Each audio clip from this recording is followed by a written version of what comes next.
পিতামাতার ভরণ পোষণ আইন নামে একটি আইন আছে। এই আইনটিকে আমরা যতটুকু সম্ভব কার্যকর করতে চাই। আমাদের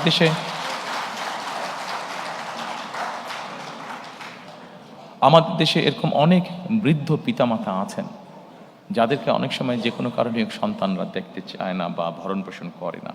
কিন্তু রাষ্ট্রের পক্ষ থেকে কিভাবে বৃদ্ধ পিতামাতাদের পাশে দাঁড়ানো যায়, কিভাবে তাদেরকে সহযোগিতা করা যায়, এ ব্যাপারে আমাদের পরিকল্পনা রয়েছে।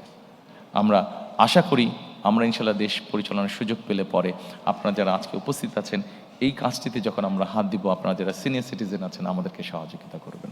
Thank you.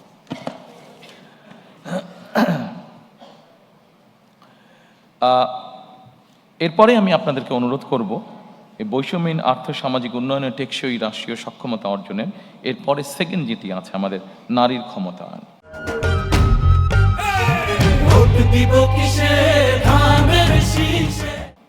নারীর ক্ষমতায়নের ব্যাপারে এর আগেই বলেছি যে আমাদের যে ফ্যামিলি কার্ডটা, এটার মূল লক্ষ্য বা উদ্দেশ্যটা কি?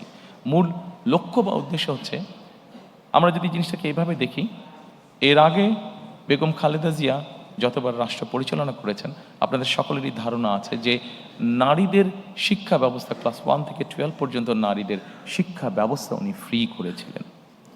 সম্মানিত উপস্থিতিবৃন্দ, আমাদের দেশে এখন যে কোনো স্কুল কলেজ যেখানেই যাই আমরা যদি এনরোলমেন্ট দেখি আমরা দেখব যে ছেলে মেয়ে সমান সমান, ক্ষেত্র বিশেষে মেয়েদের সংখ্যা বেশি বিভিন্ন স্কুল কলেজ সব কিছুতে। এখন শুধু শিক্ষা দিলে তো হবে না, আমি যেটা আগেই বলেছি, শিক্ষার পাশাপাশি তাদেরকে আমাদেরকে অর্থনৈতিকভাবে সামাজিকভাবে এই নারীদেরকে আমাদেরকে প্রতিষ্ঠিত করতে হবে।